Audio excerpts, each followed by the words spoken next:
Hi everyone, welcome to the American Computer Enthusiast Show. My name is Steve Reeves and I'll be your host.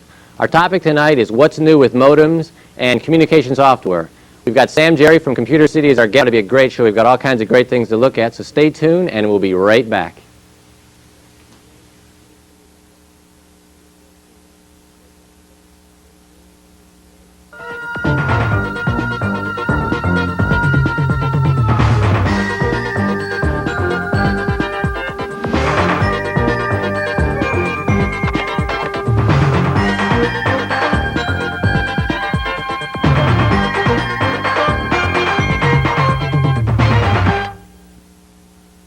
Portions of this show have been made possible by PC People, Houston's user-friendly source for business software, serving the business and academic communities. Call PC People at 789-6300 and talk to our dedicated staff when you're looking for intelligent answers to your software needs.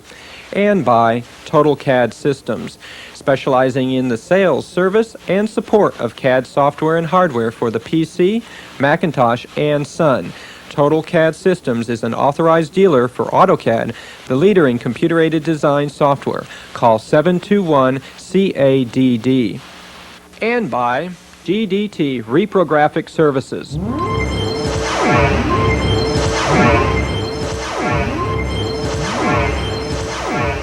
Providing documentation to the professional design industry using advanced technologies and personalized service. GDT, where you're more than a number. Call for free pickup and delivery. These are teachers, but to the kids they've reached, they're heroes. Be a teacher. Be a hero. Call 1-800-45-TEACH. Hi everyone, welcome back to the show. In case you just tuned in, this is the American Computer Enthusiast Show, and my name is Steve Reeves, and this is a live show tonight. Today is April 22nd, 1993. It's Thursday night, and you can call in. The phone number is 861-6283. 861-6283. Again, like I said before, our topic tonight, or our show, the title tonight is what's new in modems and communication software, and we'll be talking about all kinds of great things. We've got all kinds of great things on the table here. We've got modems, we've got fax modems, we've got internal, external, we've got software, we've got all kinds of great things here. So what I want to do before we go on to our guest, there's a few announcements I always like to take care of before we start the show. First one is make sure you do know this is a live show. Like I said, the phone number is 861-6283. And another thing is I always like to mention our hotline. We have a hotline that you can, information hotline, you can leave messages on, what you'd like to see in shows, future shows, what you like about the shows, anything you want. Then the phone number is, actually it's on the screen right now, is 587-5369. And right after the show, you need to make sure you call in and say what you think about the shows, and like you say, what we'd like to see, what you'd like to see in future shows. So I guess that's all the announcements we have right now. I didn't have very many tonight. We've got a lot of things we're going to talk about, so I want to make sure everybody calls in and ask us questions about anything you want to know about modems, fax modems, or communication software, anything you want. So again, the phone number, I'll say it again, 861-6283. So make sure you call in. I guess what we had to do before we go any further is introduce our guest. Our guest tonight, we have one guest tonight. His name is Sam Jerry, and he's from Computer City here in Houston.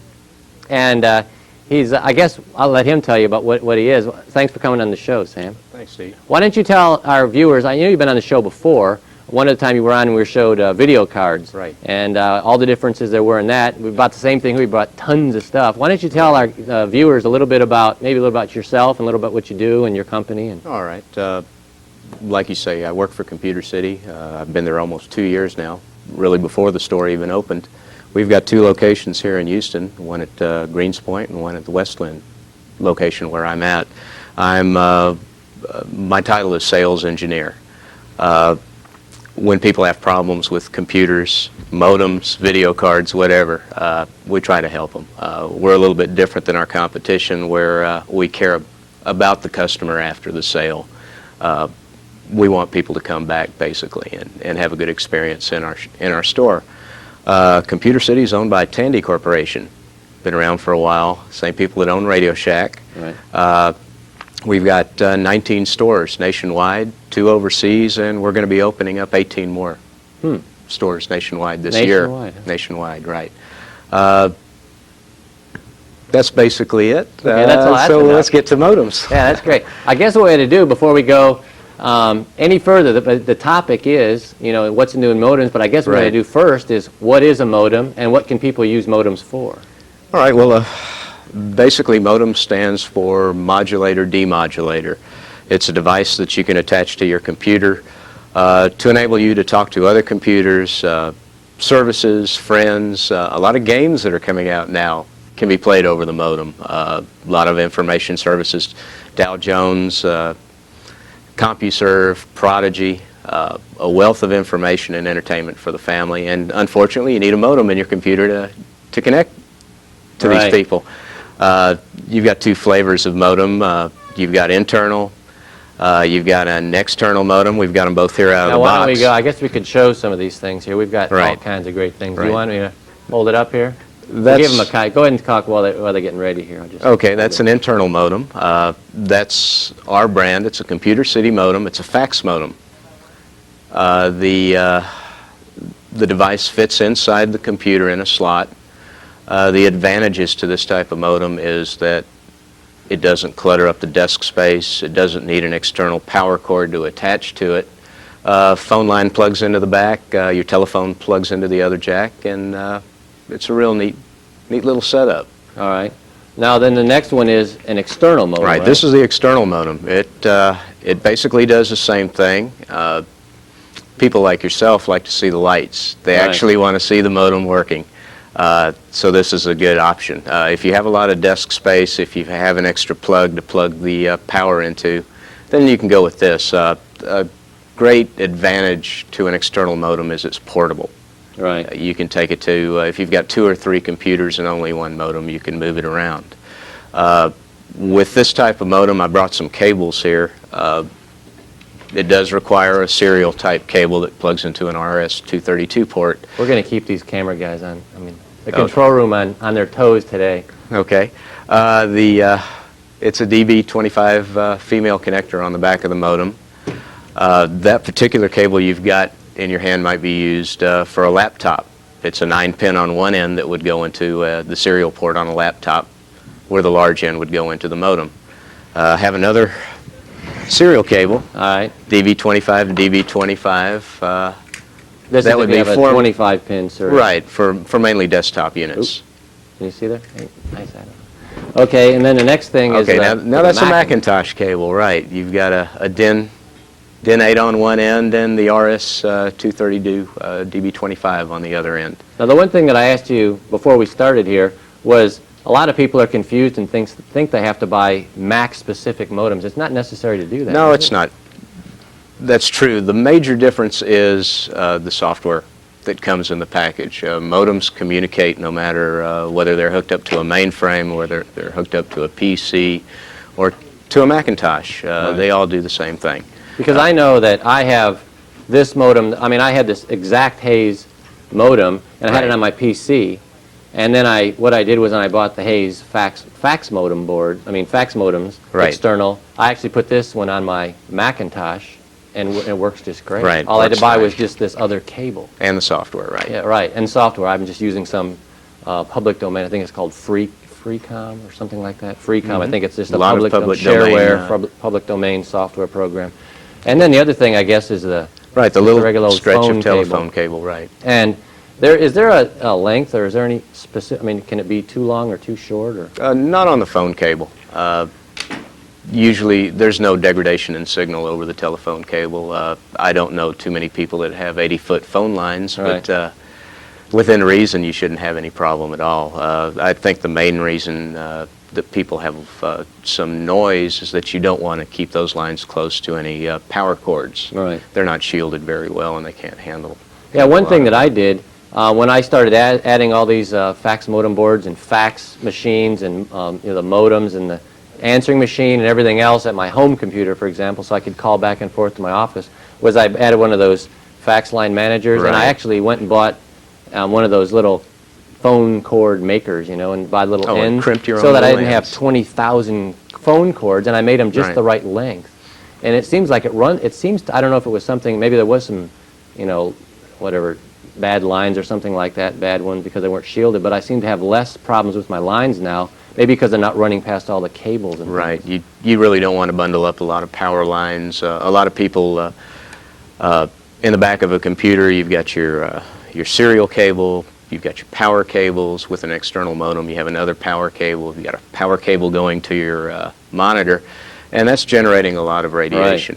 Right. And a lot of people get these ties and tie them all together, and that's not really a good idea. And speakers, a lot when you have the Right, soundboard speakers, right. a lot of those aren't. Well, they're supposed to be shielded, aren't they? Some of them are. Some of them are, aren't. some of them aren't. So there are really some depends. a lot of different things that can Sure. conflict with the Sure. lines and things like that. I guess what we ought to do, we've got way too many things here, but I don't know if they saw the table when we started up here, but we've got a lot of, we probably have 50 different things to show here. Can you see all those things we got piled up all over here? What we ought to do is, I guess, show some of the things that you've brought. Well, Okay. before we go in, let's go on and start talking about some of the things. Like, for example, this is a fax It's a fax modem. modem. 2400 What's the difference baud. between a modem and a fax modem? I mean, Okay. Basically, I'm getting basic here. Okay. Well, hopefully we'll keep it basic. The fax modem is a combination of a modem and an electronic fax machine. It allows you to send and receive data like a normal modem would allow you to do. Plus, you have the option to fax documents either to another computer or to a real fax machine. All right. Now, one question somebody asked before the show, actually the floor manager here, was you can't make a regular modem into a fax modem. No, not yet. I'm sure someone will come up with some way to do it, but the modem right there, the Computer City modem, is actually OEM'd by Cardinal? and it's $70. Yeah, So they're really getting inexpensive. we've got all kinds of boxes here. Now, while you're talking about this one here, and you were talking about CompuServe and Dow Prodigy Jones, and all those Prodigy, different right. things, we may want to talk about some of these later, some of the different services that Sure. you can call in. We won't get into that now, because we do have a bunch of different things that we can talk about there. Now, the other thing is, what about the difference in speeds? Okay. 2400 baud, what are the different speeds? Well, you've got the I guess the speeds are how much faster it is, right? I guess right. that's pretty basic, You've but- got line speed, and then you've got throughput. Actually, two different things. Modems actually came out in '58, a whopping 300 BPS, created by Bell Laboratories. Right. In the '70s, I believe they went up to 1,200 bauds per second, and then they've just grown and grown and grown. The telephone line itself can physically only handle 14,400 BPS. Oh, I didn't know that. Yeah. And through error correction and data compression, that's where you get your higher speeds. Oh, I see. So when you see some of these modems that say up to 57, Right, up to 1,000 or whatever. 57,000. Actually, that's with the combination of the V32, the V32 BIS, V42, V42 BIS. These are CCITT standards. A bunch of fellows in Geneva get together a couple of times a year and make these standards to make all of this equipment work internationally. So it keeps it nice and simple for everybody. Now, one thing when you say the different speeds also is you need to make sure that whoever you're talking to has the same speed, or That's are they correct. automatic? If or- you have a 9600 baud modem and whoever you're connected to only has a 2400 baud modem, you're only going to talk to them at 2400 baud. All right. The CCIT standards again allow for the fallback. If there's a noisy line, you have a 14.4 modem and there's a noisy line, it might drop back to 12,000 baud, then to 96, and then all the way down to 300 if it's really noisy. Yeah, because I remember one time there was an article in PC Magazine or something. Actually, the time I'm going to have to wrap it up here in just a minute, but I'll talk real fast. There was an article in PC Magazine about how much you can save by having faster modems. Exactly. But we'll come back and talk about that in just a second. Make sure you stay tuned. We've got all kinds of great things to take a look at. Make sure you call in. The phone number is 861-6283. So stay tuned and we'll be right back.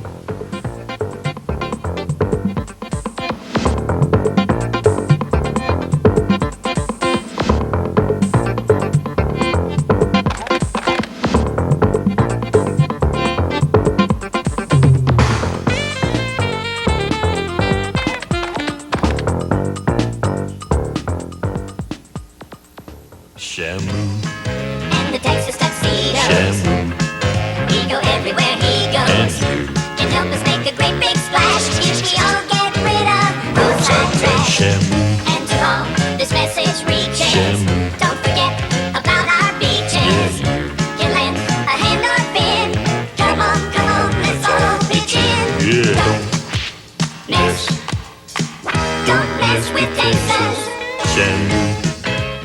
Hi, I'm Bob Sanborn, host for this year's Access Awards for Programming Excellence, or the APPIES as we like to call them. They will be held this year on May 27th, live from the Heinen Theater here in Houston, but also shown here on Access Houston. The Access Awards honor the very best in local programming produced by and for those in governmental, public, and educational access. If you feel like you've developed a program or a video that is worthy of one of our awards, we encourage you to submit those by April 16th at 5 p.m., and there is a $10 entry fee. The categories for the awards are Arts and Entertainment, Community Service, Music Video, News and Event Coverage, Religious, Short Subject, Sports, Studio Talk Show, and Best of Show. In a separate division, we are also honoring documentary, live programming, on-location specials. And this year, for the very first time, we have the People's Choice Award, where you can vote for your single favorite Access Houston show. The show will be on May 27th, live from the Heinen Theater. We hope you'll watch us here on Access Houston.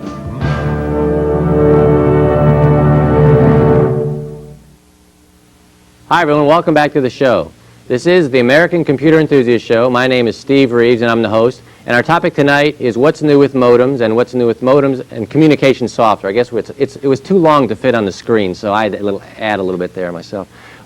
We're talking about all kinds of different things, fast modems, slow modems, fax, just regular modems, communication software, you name it. We've got all kinds of great things here. What I was saying before when we took a break, first of all, our guest is Sam Jerry from Computer City. I'll make sure I get that in there. There he is right there, right?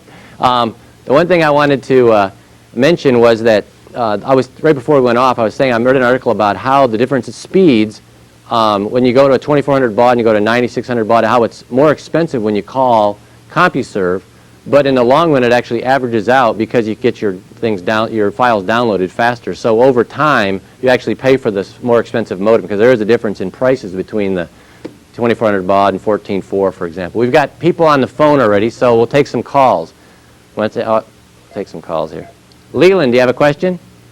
Yes, I have a couple questions for Mr. Jerry. First of all, right now I've got a fax modem card. It's 2400 baud modem. All right. The thing is, the only problem about having a card like that is that I've only got one external serial port, and that's for the mouse. And I'm considering getting something like one of those little print, these little label printers, and they take only serial cables. That means that I'd have to essentially go to a external modem, which I could probably put on my desk. But the thing is, if I go get a new modem, several things. Should I go to a 9600 or 114,000, whatever that latest one is? And there's several of I see things they talk about V32s and things like that. They say that some of them, in other words, you can get fast modems that are cheap that cost maybe $200. You get some that cost $500. Obviously, the ones that cost more, I assume that they transmit more accurately. For instance, I go on Howell bulletin boards, and there's only one of them right now. And sometimes I get all this garbage and everything on the screen. And I'm sure that's due to bad transmission. And of course, Houston is notorious for the transmission noise on them. So getting a more expensive modem, I wonder whether I'd really be wasting the money for that. And furthermore, if I tried to go on something like CompuServe and we got all the garbage on the line, then it's going to fall back to, I'd be using it at a more expensive rate, but it's going to fall back to maybe 2400. So I'd really like for him to answer all those questions for me. So maybe I've thrown him too many questions at once, but I hope he can handle it, okay? Did you get all those questions? Yeah, I got them all. No problem at all. Okay, I'm going to hang up now. Okay, great. Thanks for calling. All right. First off, you actually have 4 COM ports to deal with. I'm assuming you have a clone. You should have a serial card in there, actually 2 serial ports. You can configure your modem to COM3 or COM4. And this is where it gets tricky. I think Steve mentioned to me that you had a show a few weeks ago about interrupts and DMA, and we're getting into the realm of IRQs, and we're getting into the realm of that. Your COM1 and your COM 3 share an interrupt, as does COM 2 and COM 4. So you'll want your mouse on one COM port that's not going to interfere with your modem, especially if you call a service like Prodigy. We have a package here that calls CompuServe, and it's got a Windows interface. So you don't want your modem and your mouse conflicting with each other. You can definitely change it to where they're not conflicting by configuring that modem to a different COM port and freeing up the second serial port. And that can be by switch, it could be switches, it could be jumpers. Should be all outlined in the modem manual. Right. And Steve will enlighten me about the second question was the noise, the line noise. You have to visualize the telephone line as being an electronic pipe. Electronic pipe might be this big, 14.4, 2400 baud modem might take up about this much room in that pipe. All that extra space is line noise. The modem itself generates line noise. And the more expensive modem, the main differences between all these modems, whether they be two different types of 14.4s, is the way the V.32, the V.42 algorithm is implemented into them, the way the different manufacturers have put them in there. Definitely way to go as an expensive modem. It cut down on a lot of that line noise. What is the difference between the like the V32 and the V? What are those? Okay, the V.32 is going to be your. Look at my notes here. Like I know one of them is V22 and one's right. V42. The 2400 bauds would have the V22. The V32 is like basically the air. The air correction, and the V32 BIS would be the data compression. Oh, okay. Yeah, because I know I have a close-up, and it asks you when you set up the modem, it asks you if you have a 2400 baud. If you have the one with like the V22 or V32, whatever it is, all these different numbers and things, it'll actually go faster. So you set it to 9600 baud. Right. You can actually break that 14,400 baud and that's what you're talking about, the 57,000 whatever. Right. You actually, even though it's 14.4, you can set when it's in the software, you can actually set it higher. Right. There's, like I said, you've got line speed and you've got throughput. Okay. Where with the data compression, the modem, the receiving modem, actually thinks that it's getting the file a lot quicker. Oh, okay. Great. Let's keep taking callers here. Wynell, do you have a question? Yes, I do. I'm talking about modems tonight. About a couple of weeks ago, we had this bad storm, and it ruined my modem. It had to be replaced. And I want to know what I can do in the future to keep the storm, the thunder and lightning, from ruining another modem. Okay. Well, that's fairly easy. There's no real protection against spikes and brownouts. A good surge protector, one that has a little phone jack in it that'll actually protect your modem, might be the way to go. That's about all you can do. Unplug it. Yeah, or if you're home, unplug it. That's what I was wondering. Should I unplug the phone each time? I mean, I unplug the computer all the time if we have one. And I have a surge protector, but it doesn't have a phone plug in it. Right. You might look for one that does have a little phone plug in it to suppress the, because phone lines get spikes also, and they do get hit by electricity. I always look for the surge protector that's going to warranty my equipment. So that might be a good thing to look for. All right. Thanks very much. Thanks for calling. Mike, do you have a question? Yes. Hi, Steve. How you doing? Great. How are you? Good. Steve, can you explain what fax classifications mean, like 1, 2, and 3? I've seen that noted before in articles and don't really understand what that means. You know what that is? Class, I mean, I guess like Group 1, Group 2? Right. Well, Class 1, Class 2, and the CAS, which is the Communication Application Specifications, are the software protocols and the way the modems, the faxes communicate with each other. When you're talking the Group 3s, you're talking the way the fax itself actually scans the image and converts it into what it can send. We're talking about a usually higher quality modems that can do that in Class 3 then, or Group 3? Group 3's, there's so many of them out there. Is that the most common? The most common, fax is Group 3?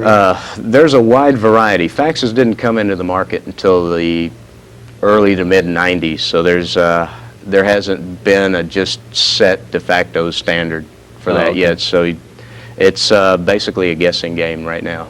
All right. Is there a better, if you see one that has CAS specifications, is that better to have than the Group 3? Does it make any difference? The CAS was developed by Intel. Oh. Okay. So it's like with the early days of the modem. Bell Labs had the standards sewed up, and U.S. Robotics has a standard. Okay. The So HST. there is no standard. Right? Not really. You have to take it into. You have to think about, well, who am I going to call? Is it going to be Prodigy? Is it going to be local bulletin boards? What have they got? And you want to go out and buy your modem so you'll be more compatible with everybody. And the same with fax machines. All right. Mike, did that answer your question? Sure. One other thing. How about MNP? What does that mean? MMP is the de facto standard, the 2 to 4, for the error correction. MMP5 is the data compression, very similar to the V.42BIS. Now, is that something you look? Does most of these say that? On there? Most of the modems, the 2400 baud modems are going to be the MMP. When you get up into the 96 and above, they'll incorporate the V.32, the V.42, and the V.32 BIS and V.42 BIS. Some of the expensive 2400 baud modems do incorporate that algorithm into it so that they alleviate the line noise, and you've got some little added data compression in there. Great. You Thanks. get that? Okay, thank you. All right, thanks. Thanks for calling. All right. We have another caller here. Sonny, do you have a question? Yes, Steve. I have an IBM clone at my home. All right. It's a printer. And I just opened a new business, and at business I'm thinking of buying a printer only. I'd like to communicate to that printer from my home PC. How do I do that? Through modem? So you want to connect your office to your house? Right, a remote printer, yes. And I see. Well, you can do that with any of the remote softwares, right? Or Right. You basically have to try to figure out what you're going to do. Do you want to run the application at the office? Do you want to download the data onto your modem at the house and then run the application there? There's a lot of good programs. Crosstalk. I think Steve's got some of the manuals there. Crosstalk. There you go. And what these will do, close-up. I know close-up, for example. I use close-up. I use for exactly what you're saying. I have a computer at my office, well, a bunch of them in my office, and I have one at my house, and I can actually bring up what you see at my office comes up on my screen at my house. And when you have close-up, for example, and I think other ones like Commute and PC Anywhere and those kind of things also, you can hook it up where it'll print out on your local printer or the remote printer or both. I know on close-up you have a choice of 3 different setups. Actually 4. No printer, printer where you are, local. And you might want to mention there's software like Crosstalk for Windows. Right. If you're in a Windows environment, then I don't have that. I have Procom for Windows. Okay, Procom for Windows. But if you're in a window environment, then you can stay in your windowing environment and communicate as if it was one machine. All right. All right, does that make sense? But you can do it with for remote software, that's what you want to use, or you can use the communication software. But I use this remote software called Close-Up. But I know there's PC Anywhere, what's a Carbon Copy, right. What's another? Those are like the 3 biggest ones, right? So the 3 most common. But I know for a long time Close-Up was the only one that worked with Windows. But now they all work with Windows. Right, Windows is becoming very popular. So there's probably no difference except just personal preference in what you like, or if you like, the Norton people or whatever, you stick with PC Anywhere. Do you have any other question? Does that make sense? Thank you. Okay, thanks for calling. All right, what we got to do now is I guess we got to show some of these things. Okay. Well, we're on a roll here. We've got all kinds of things. You want to go through, here's an example. What is the complete communicator? What would you use this for? I see this is the biggest box we have here. Right. That's a neat little setup. With a complete communicator, you got the modem, as it says on the box, the voice, the fax. You can actually set up electronic mailboxes.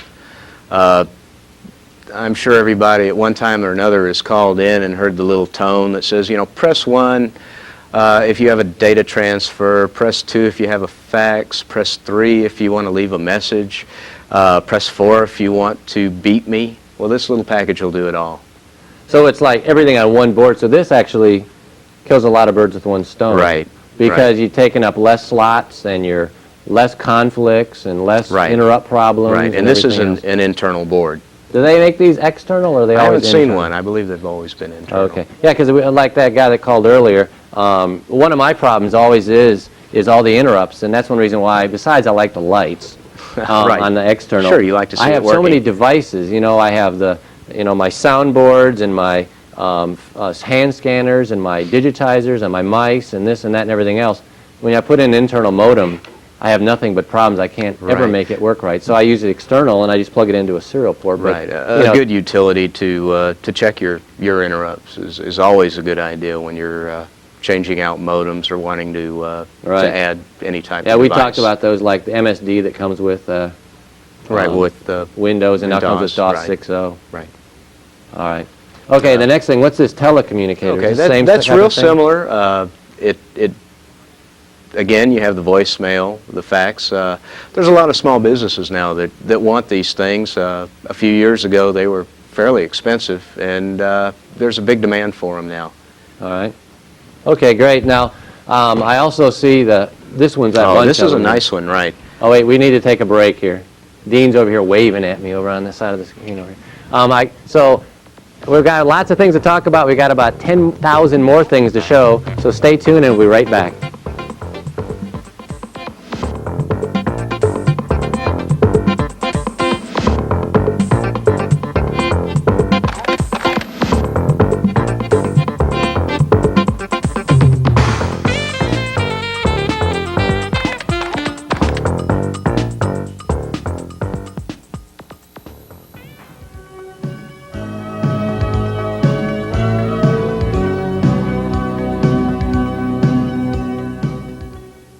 Hi, I'm Bob Sanborn, host for this year's Access Awards for Programming Excellence, or the APPIES as we like to call them. They will be held this year on May 27th, live from the Heynen Theater here in Houston, but also shown here on Access Houston. The Access Awards honor the very best in local programming produced by and for those in governmental, public, and educational access. If you feel like you've developed a program or a video that is worthy of one of our awards, we encourage you to submit those by April 16th at 5 p.m., and there is a $10 entry fee. The categories for the awards are Arts and Entertainment, Community Service, Music Video, News and Event Coverage, Religious, Short Subject, Sports, Studio Talk Show, and Best of Show. In a separate division, we are also honoring Documentary, Live Programming, On-Location Specials. And this year, for the very first time, we have the People's Choice Award, where you can vote for your single favorite Access Houston show. The show will be on May 27th, live from the Heynen Theater. We hope you'll watch us here on Access Houston.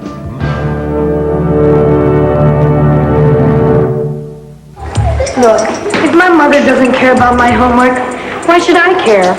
Show me a parent who really cares, and I'll show you a kid who can learn. Hi, everyone. Welcome back to the show. In case you just tuned in, this is the American Computer Enthusiast Show. My name is Steve Reeves, and I'm the host. Tonight is April 22nd. It's Thursday night. This is a live show. Make sure you call in. The phone number is 861-6283.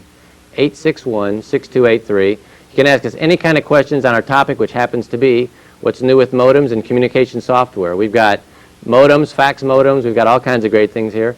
And our guest tonight is Sam Jerry from Computer City here in Houston.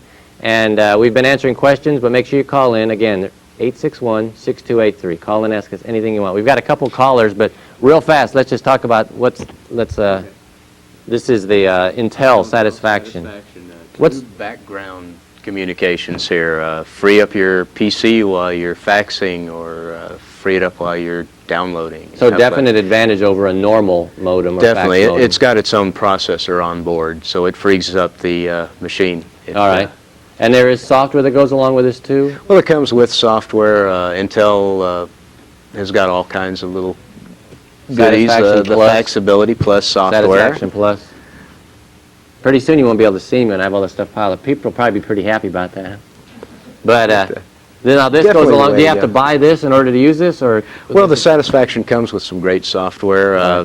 The Faxability Plus just offers a few more features. All right. I just keep piling this up down here so we can get to the back of the table here. Now, what's the difference? Well, I don't know if we really mentioned this, but differences between regular Hayes and Hayes compatibles. Are there advantages or disadvantages to one or the other, or is it just well Hayes is personal preference, or? Right. Hayes modem, they made their own standard. The Hayes command set, the Hayes compatible, use that same command set. All right. Certain modems like the dual standard, the USR, can handle a wide variety of standards. So we'll take this one last one, then we'll start taking our callers. Okay, this is the fast one you were talking about, right? Right. That's a 14.4 with error correction and data compression. You could get up to 57,600 BPS. All right. Neat little modem for those. I know this must be good because it weighs a lot. Right. Must come with manuals. Right. There must be something big in here. I know that. Let's take some more callers. You want to take? They love when I get off the camera and start putting things on the floor. Let's take some more callers here. Bill, do you have a question? Yes.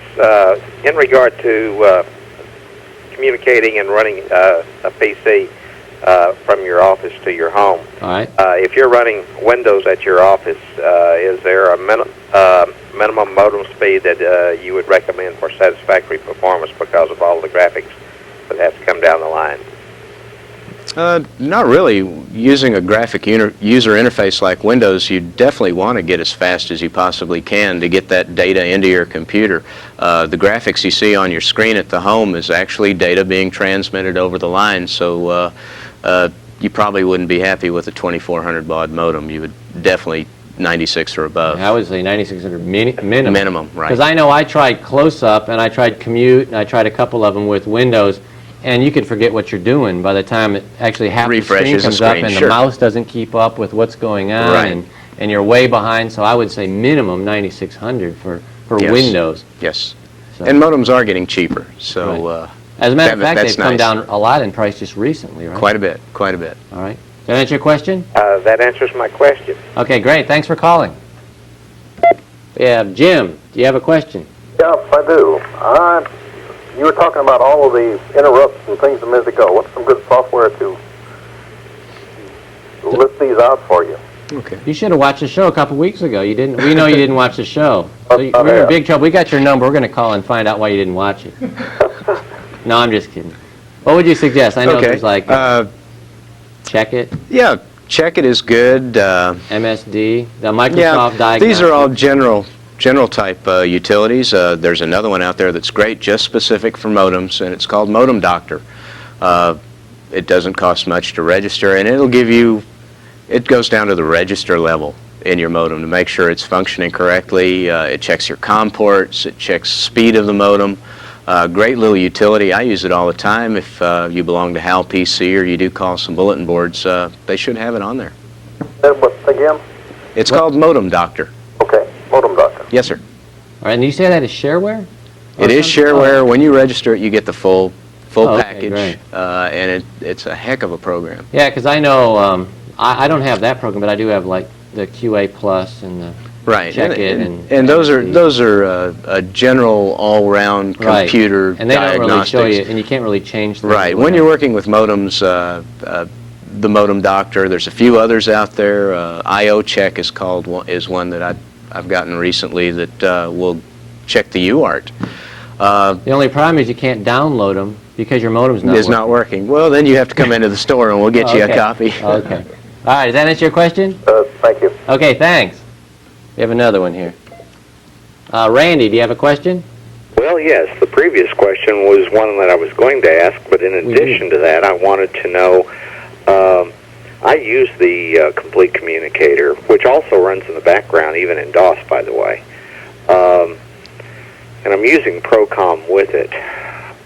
Can you tell me if it's feasible or convenient to purchase one of the Windows, one of the other software packages to handle faxes with any fax board, or is there a match that's required for that function? In other words, for instance, Xerox's fax software, will it run on just about anybody's fax board? Are you running DOS or Windows? I'm running DOS. All right. Okay. Windows is too slow for me. All right. All right. Most of the software out there, in order for these vendors to sell it to you, have to meet compatibility standards. Say like with the WinFax Pro, I know it's a Windows program, but it'll actually go in and search out and try to figure out what class fax that you've got, and then configure itself to that. They have a WinFax DOS, don't they? It's it's DOS fax is what it's called, Delrina. Sure. And then there's like BitFax. BitFax with DOS. OCR, we've got that here also. Do we have it here? Yeah. I know, is that the Windows? Right? I knew we had it here. What happened to it? We've got too many things here. I don't know what happened to it. I know we have it. We do here have somewhere. it here. Just believe us, we have it here. But here's your WinFax Pro. Yeah, there it is. But they should match up. Most of them, when you load them up, will ask you what kind of fax modem you have. If you have a and a good class all-around 1, a class software 2. will actually go in and detect what you've got automatically. Yes. All right. Does that answer your question? Very much. Thank you very much. Thanks for calling. Bye bye. We have another caller here. Mike, do you have a question? Yes, another question. All right. Internal fax modems only capture like your current application when you want to send a fax.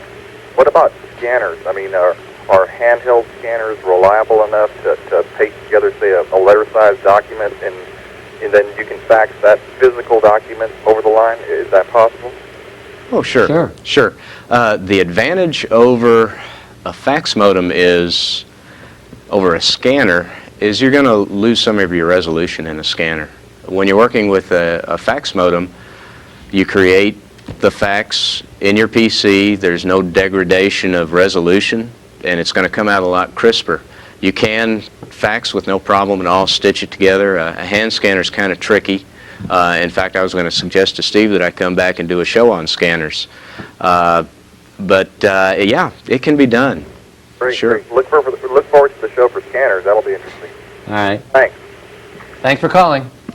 I know one thing that I have a fax board at my house, and I had a hand scanner, and I thought I could work the two, but I ended up buying a fax machine. So when I send out things, I just fax out with a fax machine. It was too many problems going back and forth. We have another caller. We got to keep going here. We got 10,000 callers here. 10,000 to get shown. 10,000 callers. James, do you have a question? Yes, I have a question about a package that I bought recently and have been relatively happy with it. It's called a Viva modem. All right. It's a Viva data fax. It's got both the modem and the fax with it. And the software is QuickLink 2. All right. It says in the documentation that you can convert WordPerfect 5.x files. It does convert them, but it doesn't honor much of the indentations, and I just wondered if you had any cure for that. Right. I've worked with that before. Every modem, fax modem that's out on the market comes with some software. Unfortunately, it's not the best software in the world. QuickLink 2 Fax is definitely a popular software, but you don't get the full features, and problems like you're having, they won't recognize the fonts, they might compress the text, you might lose your margins, things get out of whack. About the only thing you can do is go out there and buy a full-featured fax program. And roughly what do they run? Oh, they range. Like BitFax, what is about $79? Yeah, something like that. It's not $60 on up. It really depends on what you want to spend, what type of features you want on that fax program. Some of these will actually let you tag multiple documents and multiple callers, and that way you can send faxes all night to everybody you know. Yeah, this one will allow you to do that, and I was real impressed with it. Right. It's got a real lot of fine features, but when it comes to WordPerfect, it just throws text all over the place. Right. Yeah. I guess that's why it's free. No. Well, it was $50, and I thought, now I can manage that even on unemployment. Sure, there you go. But if you're telling me that there's something better for in the neighborhood of a $70, All right. There's software out there. There's a wide variety of software. Just within the last few months, we've seen our shelves just get filled with communications and fax software. And a lot of them will say on the back of the box what it supports if it does work with, certain programs and things like that. Right. The Viva modem is a pretty much standard. All right.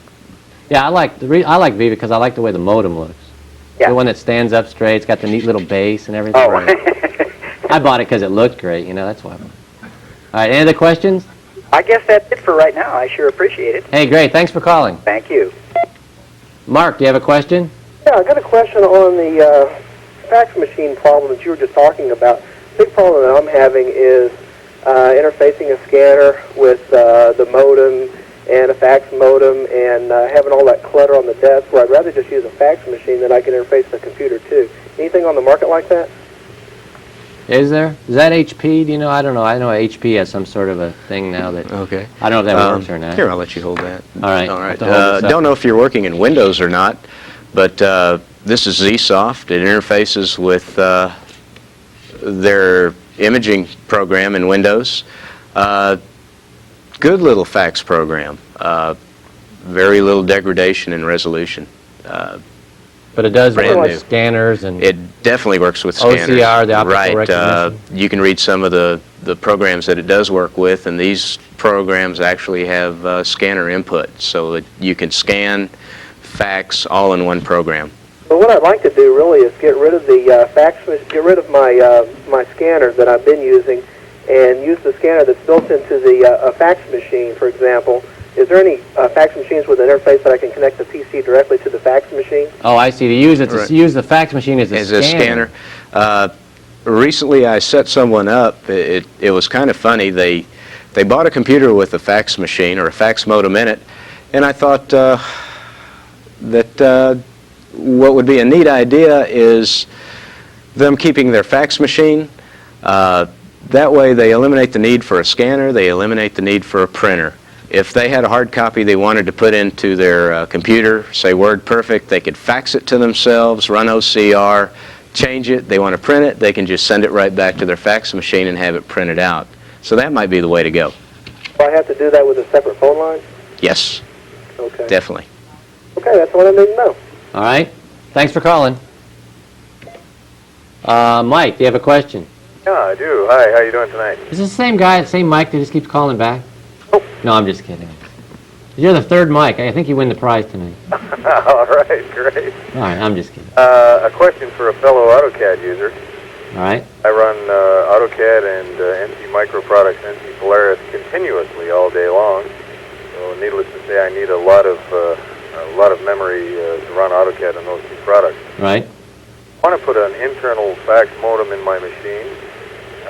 I'd like to run it in the background, but I have a problem with TSRs. First of all, do you run your fax modem in the background when you're running AutoCAD? And if you do, how do you handle the memory? No, I don't. I don't try to run them both at the same time. I had no reason to do it, but I guess I can see why you would. The Intel Satisfaction Board I was going to say would do that. Also, making sure that you have a UART, the 16550, which is a must for any background communications. But this would probably be the best bet. Is it because of the chip that it can run in background that Right. way? It's basically a computer on the board. It's separate. It's just taking the power from your computer. So it shouldn't have any problem with memory with using AutoCAD because you need a No, lot there's of no RAM and everything? TSRs involved. It's a slick little board. So this is what we'd recommend. Excellent, excellent. All right. Great. Call us back next week after you buy it and let us know how it works. I'll do that. I All will. right. All right. See you later. Thanks for calling. We better keep going here. I don't know if we have any more phone calls, but he was talking about lines. Why don't we talk about this real fast? What exactly is this? Okay, we've seen the market being flooded with these things now. It's a fax. It's a line manager. It's a hardware device that's going to distinguish between the telephone, the fella calling you, the fax that's coming in, the data coming in, and route it to the appropriate device. Right. Now, I know I have 2 of these. I always have to act like I don't know what's going on when I pick these up, you know. But I have 2 of these, and what's great about these also is when you have multiple devices, it actually knows when it calls in for a modem or an answering machine It'll or whatever. automatically detect But if the it type of doesn't, tone. you can actually have little codes to type. It actually has little codes, I guess, that let it know when something's calling in, like it, because you can actually have multiple things on different plugs. But these are great. All right, we have more callers. John, do you have a question? Yes, I just recently purchased a PS1, and it came with a modem, which took me a while to find because they were trying to push me towards Prodigy, I guess. My question is, can I buy communication software and use it as a fax, or do I have to go out and purchase a separate modem that handles fax and modem? Okay. I think on the PS1 all you got was a modem and not a fax modem. But yeah, you could go out and get something like the little $70 fax modem and put it in there and put in any of the software, and it should work with no problem at all. The only thing you want to watch out is on the PS1, the COM port that the original modem is set to, I believe, is 1, so you want to set your modem to COM 1. Okay. Appreciate it. All right, thanks for calling. Okay, we only have about 2 minutes before the break, so let's go through these. What exactly are these here? Okay. For the Macintosh. We got to keep our Macintosh people happy. Right, got to keep them happy. So, what are these? One's internal, one's external? Well, one's internal. The internal is for the new PowerBooks that Macintosh has recently come out with, and the other is the external for people with desktop computers. Right. They're both. They both have 2400 baud. 2400 baud. Are these fax modems? No, these are just strictly modems. Oh. Well, I take it back. They are fax modems. Yeah. Okay, they are great. They are fax modems. And these are for the Mac. For the Mac. All right. Next one is. That one's for the Mac also. This is for the Mac. An external for the desktop. These can also be used on the PowerBooks if you don't want to go to the internal. All right. Next thing is this big one here. What's this? Is this for PC or Mac or? Right. They're all for PC or Mac. This one is for the PC because it comes with the software. All right. It's a 9600 baud modem.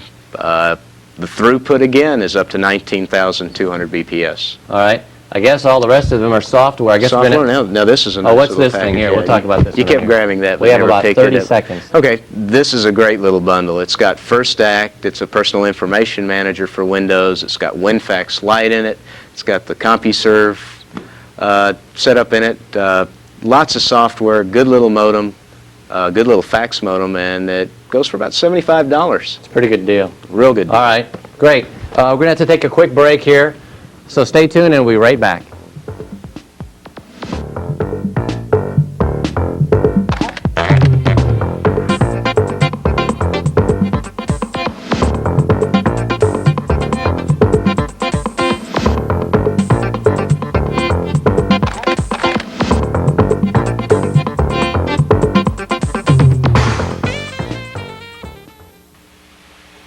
Portions of this show have been made possible by PC People, Houston's user-friendly source for business software, serving the business and academic communities.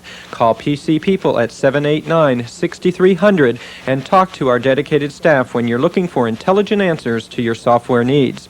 And by Total CAD Systems, specializing in the sales, service, and support of CAD software and hardware for the PC, Macintosh, and Sun. Total CAD Systems is an authorized dealer for AutoCAD, the leader in computer-aided design software. Call 721-CADD. And by Arc Image, creators of award-winning computer graphics and animation. For advertising, illustration, presentation, and communications, Arc Image can show you a better way to tell your story. The old computer you're putting out to pasture has the power to give new life. Computers you're going to scrap can keep millions of people from ending up on the scrap heap and being written off. Old computers donated to the National Christina Foundation are used to train people with differing abilities so they're alive with the skills society needs. Donate your old computers and other equipment to NCF. Call 1-800-CHRISTINA. Machines you can write off. People you can't. Hi, everyone. Welcome back to the show. We just have a short segment here. We're going to try to wrap everything up. We've got a couple of callers. By the way, the topic tonight was It's too late. We're already almost through with the show. But it's what's new in modems and communication software. My name's Steve Reeves. Our guest tonight was Sam Jerry from Computer City. We've got 2 callers, but we want to run through this real fast. Can we run through this real fast? I guess not. No, never mind. We'll just kind of pan around here. Okay, we got Stan. Everybody's yelling at me to hurry up and take the phone line. Stan, do you have a question? Yeah. Is there any place that I could get a video on PageMaker? You know, like the video where you play it on Like a tutorial on PageMaker. Gosh, we do have videos at the Computer City stores. You might try some of our competitors. They do make them. You just need to call around and see who's got them in stock. I've seen a lot of them in back of magazines, but also you might want to check Blockbuster Video. Blockbuster Video. They have a section of like computers and also like educational sort of things, and I think they have one. Last time I know they've got them on Lotus and everything else. You want to check there? They call a video professor or something like that. Yeah, I would. Yeah, exactly. Yeah. Okay, I'll just check the Blockbuster. Okay, great. Thanks. Thanks for calling. Oh, I think I just cut him off, but sorry. Oh, Lonnie, do you have a question? Yes, I did. I get just one question if you can. I'm sorry. Okay, the question I had was what consideration should I have for OCR software with faxes? All right. That's something we actually have one of these. Which one's a good one? Here's BitFax with OCR. A lot of the programs do come with OCR. It's mainly going to be what is the typeface going to be when you get your faxes. If it's normal, courier, if it's script, if it's Greek. You know, the best I think out there is probably Care Corporation, and they've got I don't know. Oh, we're in trouble. I don't know, but I mean, but there are. This is a good one, though, right? Right. They're all works good. with most fax. I mean, right. It's made to work with faxes. All right. All right. Thank you very much. Okay. Thanks for calling. Sorry, you only had one question. All right. Okay. You want to wrap up here? I guess what we want to do is just show some of these quick software. Like this is just some examples of fax software, I guess. Right. Windows. Some of these are for Windows. Here's Rapid Fax, Eclipse Fax, WinPro. This is probably the most common, isn't it nowadays? WinFax Pro, yeah. WinFax Pro. Easy. I know I use Very this. easy to Real easy to use, and you can store a bunch of names. Right. And there's FaxWorks. We have FaxWorks Plus. The only difference is they work in DOS Windows, and the FaxWorks Plus is OCR included in it. And then what's this Fax Master? Fax Master is by Care. And what's that one over there? Microphone. Used to make or they still make a good program for the Mac. This one's for DOS. All right. But it works for DOS or Windows? This is a Windows program? It's a multimedia fax program. And the last thing, I guess that we have to wrap it up. Oh my God, they're telling us to wrap it up. So I guess we're going to have to stop talking. I want to thank you for being on the show. I have to have you in again. We'll have to have a scanner show. Right. And I guess I want to thank everybody for watching. And make sure you watch next week. Carlos is the host next week. I guess that's it. We'll see you next week.